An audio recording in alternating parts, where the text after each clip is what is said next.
ಮಾಡುವ ಅಭ್ಯಾಸ ನನಗಿಲ್ಲ. ಹೋಗಲಿ, ನಿನ್ನೆ ನಿಮ್ಮನ್ನು ಇಲ್ಲಿಗೆ ಕರೆತಂದವರು ಯಾರು? ಅವರು ನಂದಿಶ್ರೇಷ್ಠಿಯವರು. ಇರಲಿ, ನೀನು ಯಾರು? ಅವರ ಪ್ರೀತಿಯ ಏಕೈಕ ಪುತ್ರಿ ನಾನು. ಓಹೋ, ಅವರ ಮಗಳೇ ನೀನು.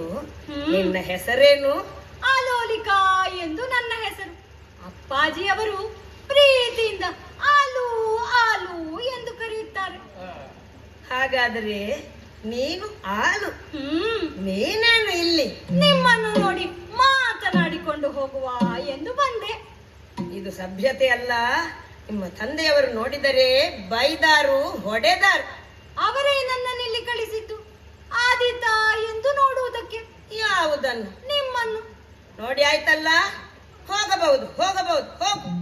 ಸ್ವಾಮಿ, ನಿಮ್ಮಲ್ಲಿ ಸ್ವಲ್ಪ ಮಾತನಾಡುವುದಕ್ಕಿದೆ.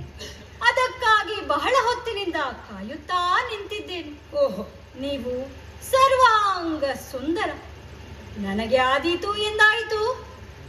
ನಿಮ್ಮ ಮೇಲೆ ಮನಸೋತಿದ್ದೇನೆ. ನೀವು ಒಪ್ಪಿಕೊಂಡು ಬಿಡಿ.